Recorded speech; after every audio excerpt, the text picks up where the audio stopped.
같이 읽고 묵상할 텐데요. 하나님께서 우리에게 주시는 말씀은 누가복음 11장 5절에서 13절입니다. 누가복음 11장 5절에서 13절인데 우리 5절부터 12절까지는 교독하고 13절은 우리 같이 합독하겠습니다. 또 이르시되 너희 중에 누가 벗이 있는데 밤중에 그에게 가서 말하기를 벗이여 떡 세 덩이를 내게 구워달라. 내 벗이 여기 중에 나의 가져와서 머물렀는데 내가 먹을 것이 아무것도 없노라 하면 그가 안에서 대답하여 이르되 나를 괴롭게 하지 말라. 문이 이미 닫혔고 아이들이 나와 함께 침실에 누웠으니 일어나 내게 줄 수가 없노라 하겠느냐. 내가 너희에게 말하노니 비록 겉에 너희가 인하여서는 일어나 주지 아니하리라도 그 간청함을 인하여 일어나 그 누구대로 오리라. 내가 또 너희에게 이르노니 구하라 그러면 너희에게 주실 것이요 찾으라 그러면 찾아낼 것이요 문을 두드리라 그러면 너희에게 열릴 것이니 구하는 이마다 받을 것이요 찾는 이마다 찾아낼 것이요 두드리는 이에게는 열릴 것이니라. 너희 중에 아버지 된 자로서 누가 아들이 생선을 달라 하는데 생선 대신에 뱀을 주며 같이 읽겠습니다. 너희가 악할지라도 좋은 것을 자식에게 줄 알거든 하물며 너희 하늘 아버지께서 구하는 자에게 성령을 주시지 않겠느냐 하십니다. 이는 살아계신 하나님의 말씀입니다. 아멘. 우리가 함께 새벽 기도회를 시작한 지 이제 3주차에 접어들었고 오늘은 처음으로 중보기도 모임이 시작되었습니다.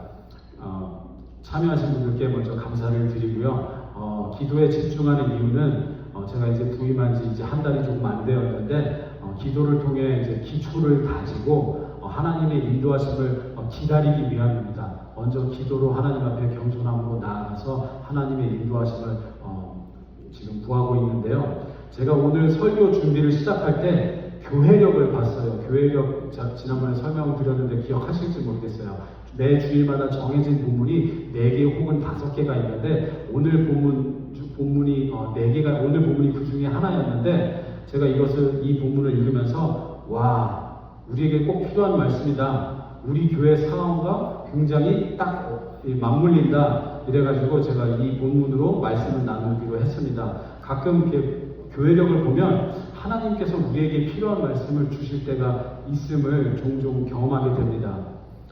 오늘 교회력에 있는 본문은 원래 1절부터 13절입니다. 그런데 제가 1절에서 4절은 생략했습니다. 왜 그러냐면 1절부터 4절은 주기도문인데 주기도문은 이제 다음 주부터 한 구절씩 차차 이렇게 우리가 살펴보고 묵상하기를 원하고요. 오늘은 5절부터 13절까지만 묵상하려고 합니다. 오늘 본문에서 예수님은 비유를 사용하셔서 이렇게 말씀하십니다. 기도하면 하나님께서 왜 응답하지 않겠느냐 이렇게 말씀하십니다.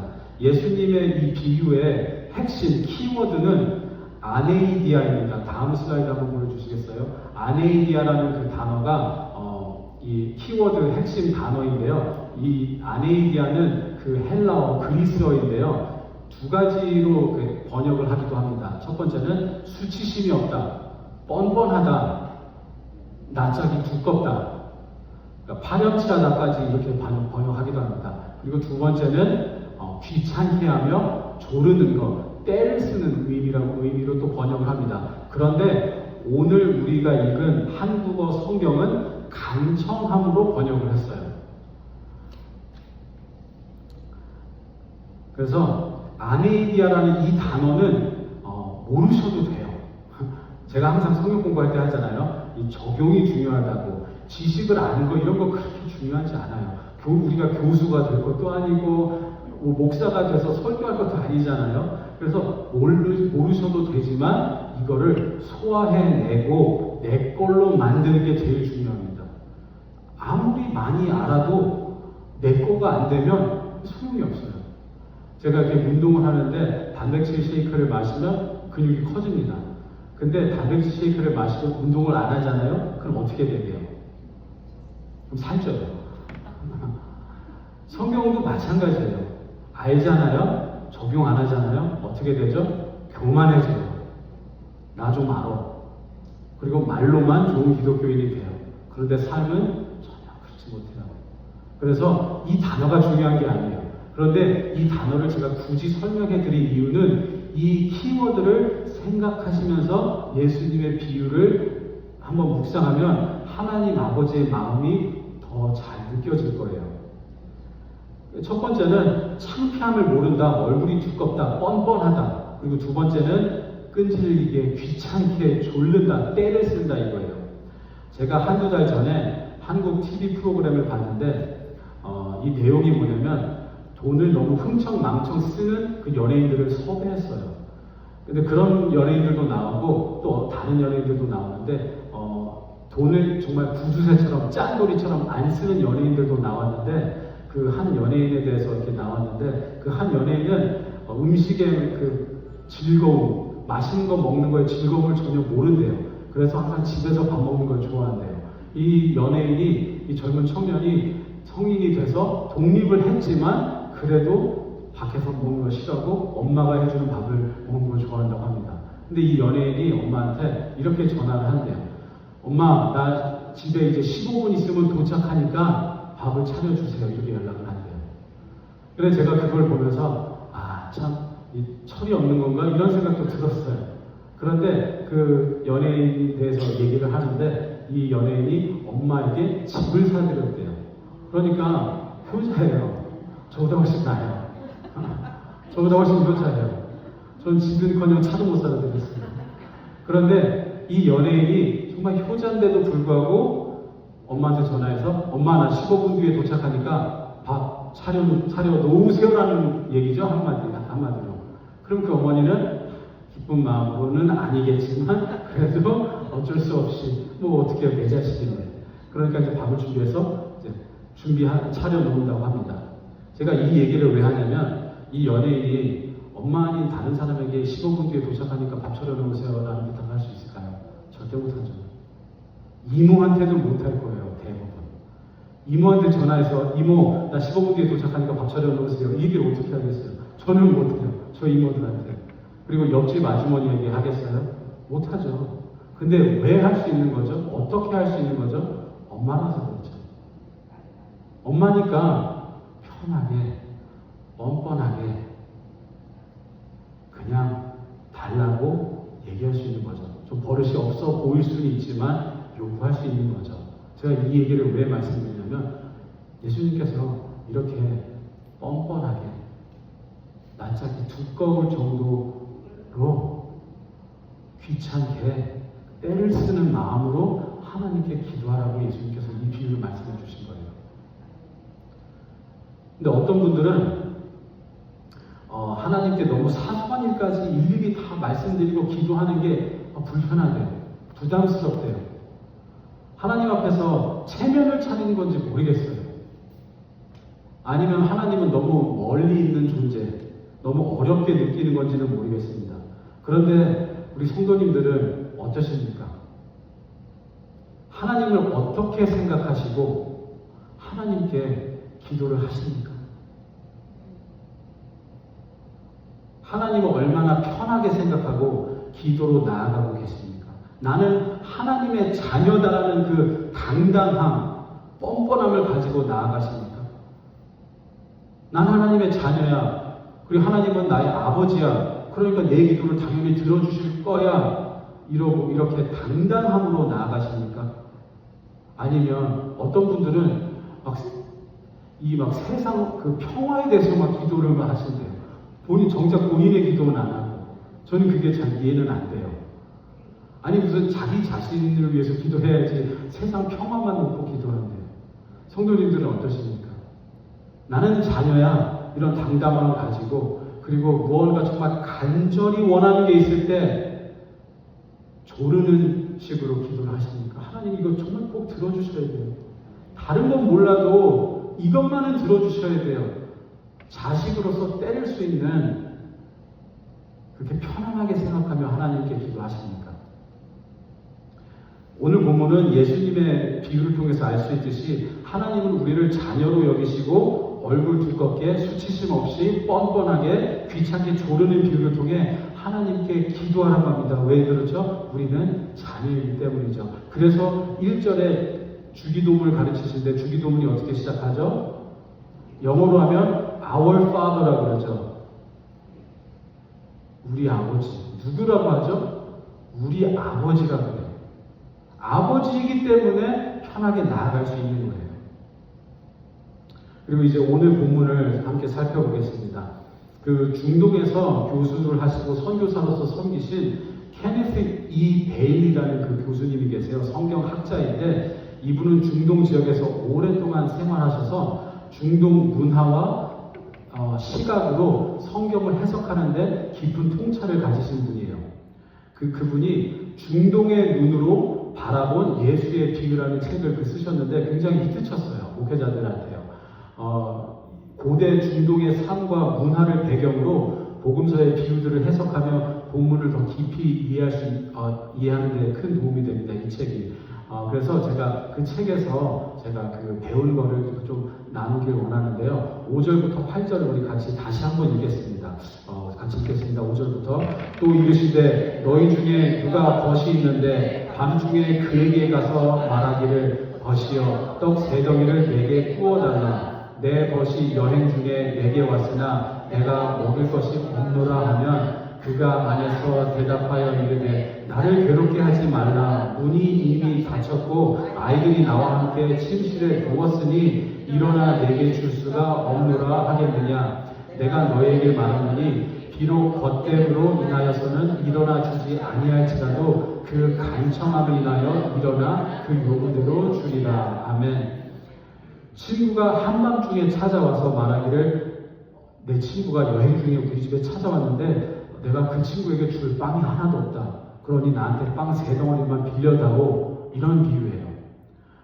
대접할 음식이 없으니 빌려달라고 하는데 흥미로운 점은 우리 문화에서는요 한밤중에 누구를 찾아가지도 않죠.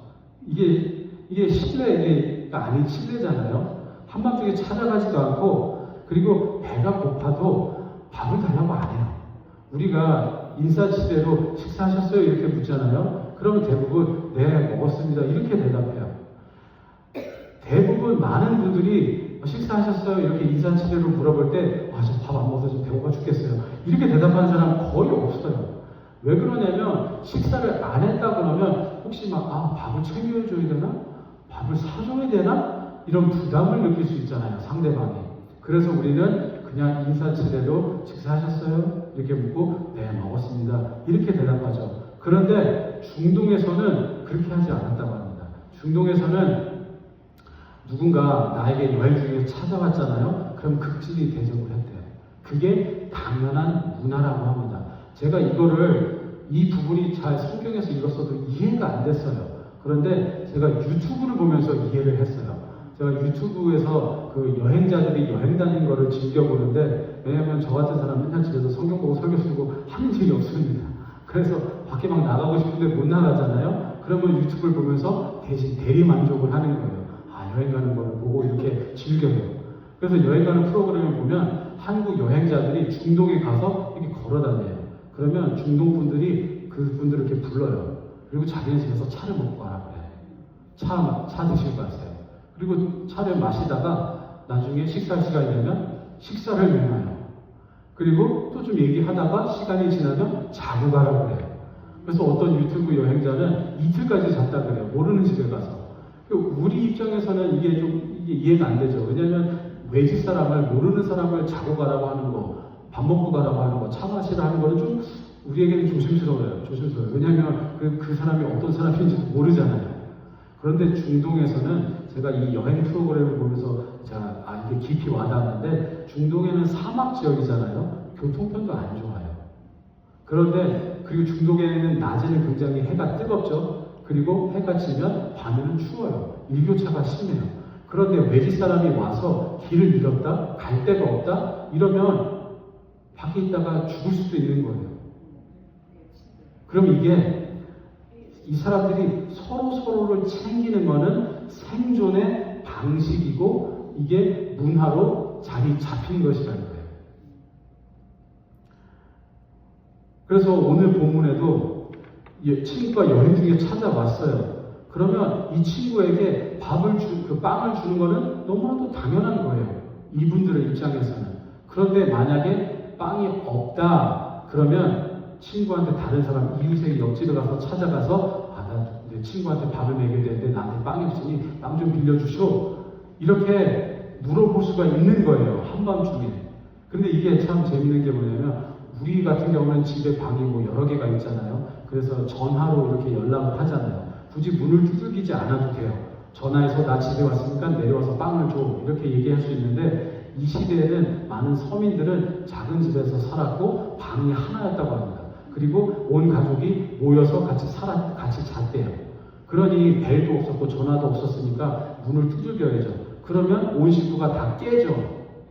그럼에도 불구하고 이게 신뢰가 아닌 거예요. 당연히 빵을 줘야 되는 거예요. 왜냐하면 사회적 압박이 있어요. 어떤 사회적 압박이 있느냐? 제가 그 돌아온 탕자에 대해서 말씀을 나눌 때 개인의 명예와 마을 전체의 명예가 연결되어 있다고 합니다. 중동에는. 그래서 내가 어떤 명예 실추하는 사건을 하면 내가 잘못하면 마을 전체가 욕을 먹는 거예요. 한 사람이 잘못하면 마을 사람 전체가 욕을 먹기 때문에 빵을 주지 않는다. 그러면 그 한 사람만 무정하고 냉정한 사람이 아니라 마을 전체가 정이 없는 사람들인 거예요. 그래서 서로 압박이 있는 거예요. 도와줘야 되는. 그래서 이제 빵을 달라고 하죠.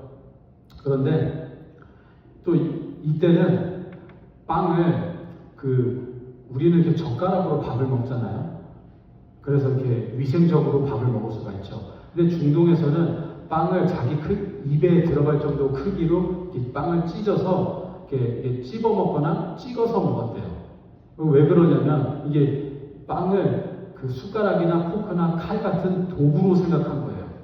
왜냐하면 여러 사람이 앉아서 이렇게 밥을 먹는데 다 같이 이렇게 손가락으로 찍어 먹고 이렇게 하면 다 침이 다 묻잖아요. 얼마나 더러워요. 그렇죠. 위생적이지 않죠. 근데 빵을 찢어서 이렇게 찍어 먹거나 찝어서 먹으면 다 위생적으로 먹을 수 있는 거예요. 그렇기 때문에 빵은 그냥 음식뿐만 아니라 도구로 사용됐기 때문에 모든 집에 다 빵이 있어야 되는 게 당연한 거예요. 그리고 만약에 진짜 빵이 없다 그러면 누구 집에 빵이 있는지도 알았다고 합니다.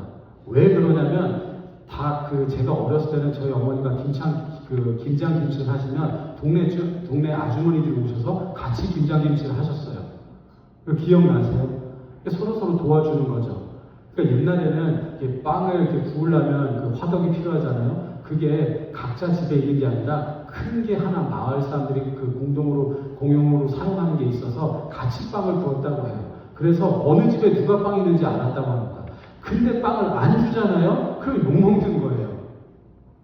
그러니까 예수님이 왜 이 말씀을 하시냐면 사람도 자기 체면 때문에 빵을 줄 텐데 하물며 하나님 아버지께서 사랑하는 자녀에게 주시지 않겠느냐. 이 얘기 하시는 거예요, 예수님. 사람도 그럴 텐데 하물며 하나님께서 안 주시겠나. 부모님으로서 너무 잘 아시죠? 아들이 달라고 하는데 딸이 달라고 하는데 좋은 거면 왜 안 주겠어요? 다 부모님들 계시니까 너무 이거 이해가 되시죠? 하나님이 이렇게 말씀하시는 거예요. 사람도 자기 이미지 때문에라도 빵을 빌려주지 않겠느냐. 그런데 내가 안 주겠냐. 하나님이 안 주겠습니까? 그러니 기도하세요 라고 예수님이 말씀하시는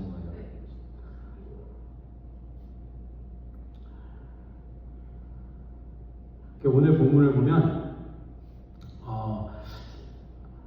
그리고 이제 그래서 예수님께서 기도하라고 하시는데 8절과 9절과 10절 한번 읽어볼까요?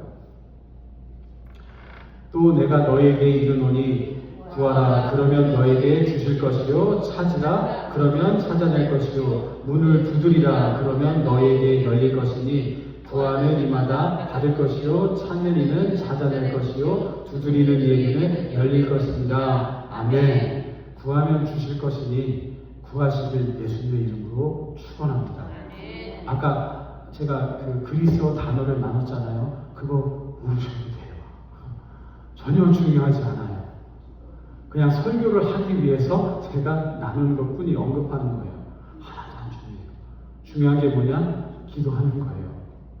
구하라, 찾으라, 두드리라.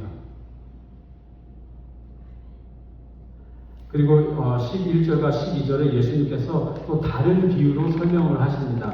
11절과 12절에 11절과 12절이 없으니 제가 봉독하겠습니다. 11절에 너희 중에 아버지 된 자로서 누가 아들이 생선을 달라 하는데 생선 대신에 뱀을 주며 알을 달라 하는데 전갈을 주겠느냐. 아멘. 예수님의 시대에는 생선은 매우 귀한 음식이었다고 합니다. 그리고 일반 서민들의 그 식탁에서는 좀처럼 보기 어려운 고급 음식이었다고 합니다. 생선도 귀했지만 말린 생선은 더 귀했대요.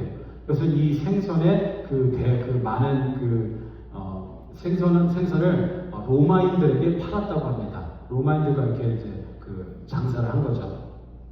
그런데 당시 어부들이 생선을 잡으면 그 물에 생선이랑 물장어, 물뱀 같은 게 같이 잡혔대요. 그럼 이제 유대인들은 부정한 음식을 먹지 않았잖아요. 구약 때부터. 근데 그 비늘이 없는 그 물장어나 물뱀은 먹지 않았다고 합니다. 그리고 로마 사람들조차 물장어나 물뱀은 잘 즐겨 먹지 않았대요. 그러니까 이게 한국 사람하고는 되게 다르죠. 한국 사람, 일본 사람, 중국 사람들은 장어 하면 되게 좋아하죠. 뭐 꼼장어, 장어, 일본 분들 이렇게 먹잖아요. 소스에다 데리야끼 소스에. 우리는 장어 되게 좋아하죠. 이런 거, 꼼장어 같은 거. 근데 유대 사람들이나 로마 사람들은 물배, 장어 같은 거를 안 먹었다고 합니다. 그러니까 이게 되게 그냥 버리는 생선이었던 거예요. 물뱀이나 물장어 같은 거는. 근데 예수님께서 이렇게 말씀하시는 거예요. 자식이 귀한 생선을 달라고 하는데 어느 부모가 뱀을 주겠느냐? 먹지도 않는 것. 부정한 음식을 누가 주겠느냐? 이렇게 말씀하시는 거예요. 그리고 12절에 예수님께서 이렇게 말씀하시죠. 알을 달라 하는데 전갈을 주겠느냐? 예수님께서 말씀하셨던 지역에는 약 10종류의 전갈이 있었대요. 근데 그 10종류 중에 흰색으로 된 그 전갈이 있었다고 합니다. 그리고 이런 전갈들은 대부분 독성이 없었는데 이 흰 색깔을 띈 그 전갈이 이렇게 구부리잖아요. 몸을 이렇게 구부리면 알같이 생겼대요. 그래서 멀리서 보면 알 같은 거예요. 근데 가까이서 보면 전갈인 거예요. 그러니까 위험할 수도 있죠. 물리면 아프잖아요. 그러니까 예수님께서 이 비유를 들으시면서 자식이 알을 달라고 하는데 전갈을 줄 부모가 어디 있겠느냐, 이렇게 해서 예수님이 설명하시는 거예요. 아버지의 마음으로서. 이 모든 비유는 결국 기도하는 자녀들에게 가장 좋은 것으로 하나님께서 응답하신다는 것을 가르치기 위함입니다. 우리의 기도가 때로는 응답이 지연되는 것처럼 느껴질 수 있지만 하나님은 결코 잘못된 것을 주지 않으시고요, 위험한 것을 주지 않으시고요, 나쁜 것을 주지 않으시고요, 지금 주면 안 되는데 지금 나중에 줘야 되는데 아직 준비가 안 됐는데 지금 주시지는 않으세요. 기다리게 하세요. 왜 기다리게 하죠? 아직 준비가 안 돼서. 때를 기다리시는 분입니다. 하나님은. 그리고 우리는 하나님께 무엇을 구하면 정말 필요한 것, 그리고 가장 좋은 것을 주십니다. 성도님들이 만약에 이 세상에서 모든 것을 다 가졌다고 생각해 보세요.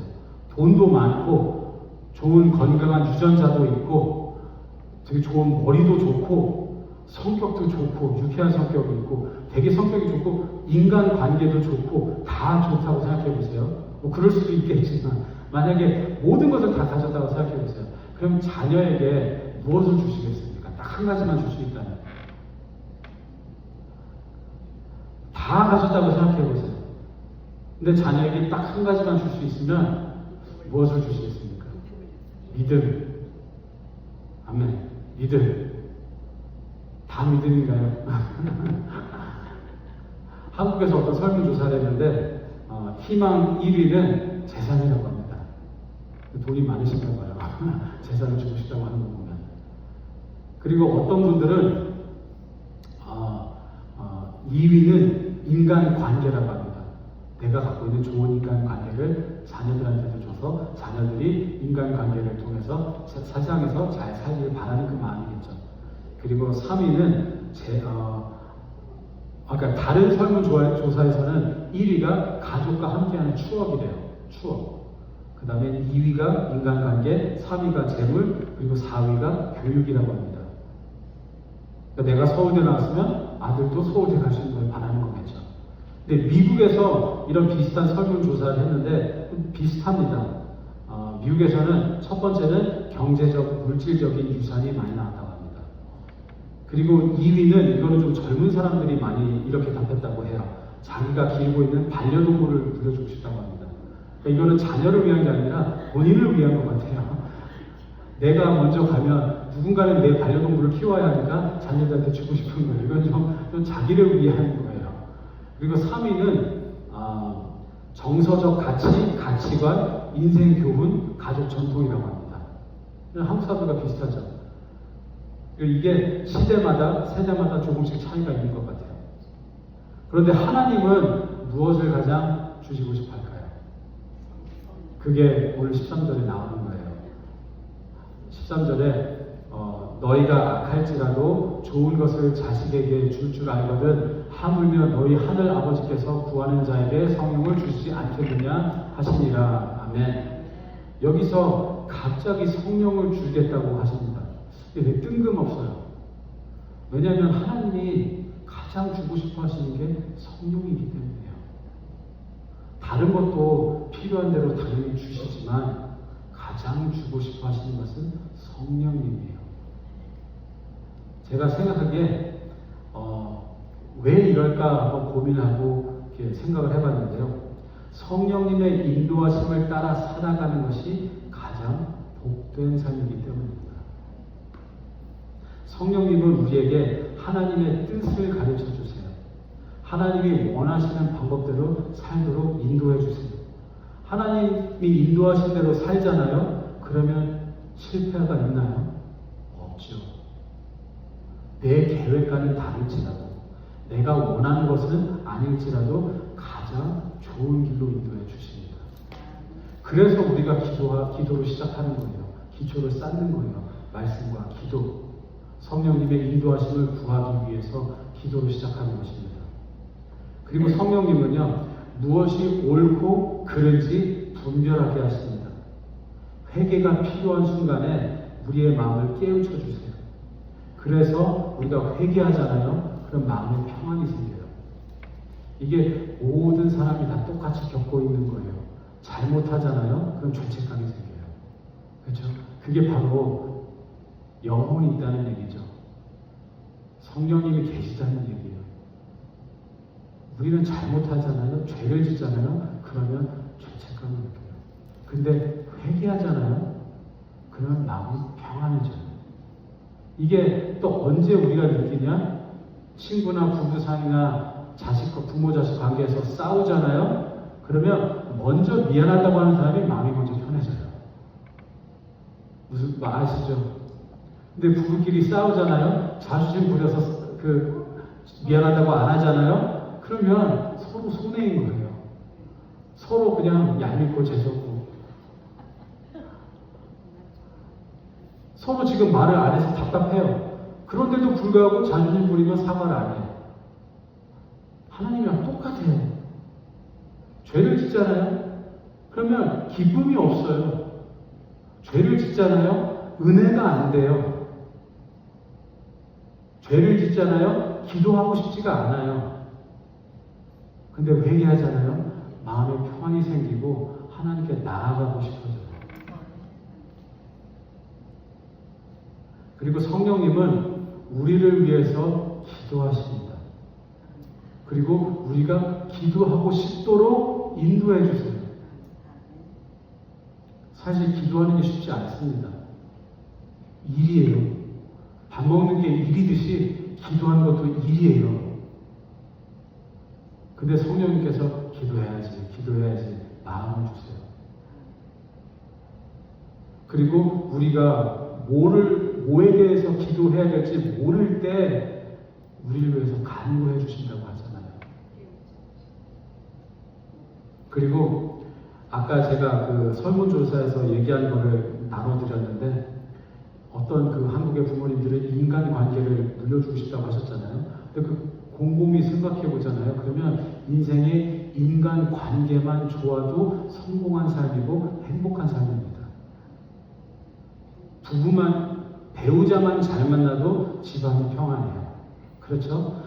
자식하고만 사이가 좋고 말만 잘 들어도 가정이 편안해요. 그리고 직장 동료하고 사이가 좋으면 일할 때 편해요.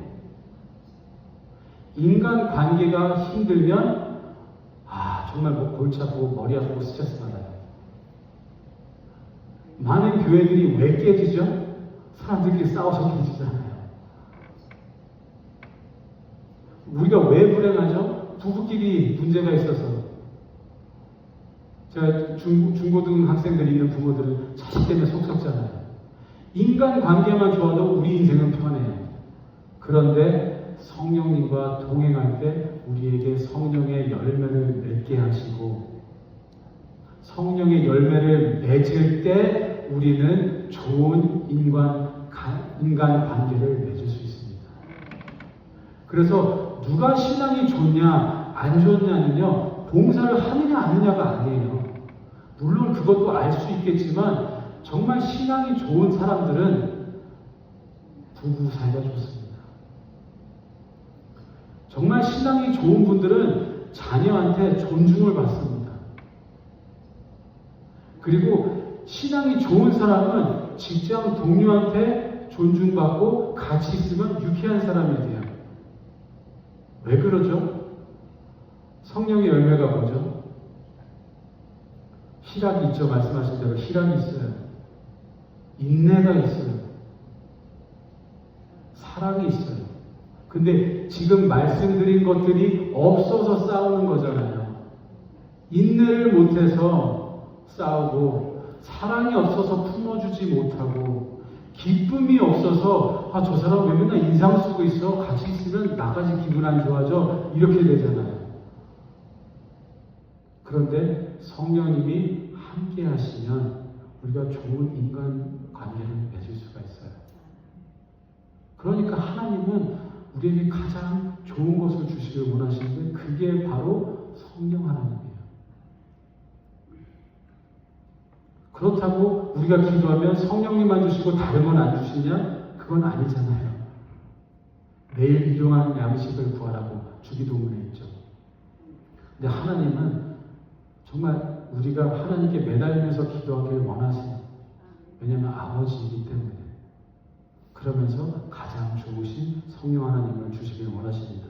성령님이 무엇이죠? 예수님께서 십자가에 못 박히시고 우리에게 보내주신 은혜의 선물입니다. 성령님은 선물이에요. 은혜의 선물이에요. 예수님께서 십자가에서 이루신 은혜의 선물이기 때문에 하나님 앞에서 필요하신 것도 구하시고 그리고 성령님도 성령 충만되기를 구하시는 우리 모두가 되기를 예수님의 이름으로 축원합니다. 그럼 다 일어나셔서 우리 파송 찬양 부르고 우리 축도로 예배를 마치겠습니다.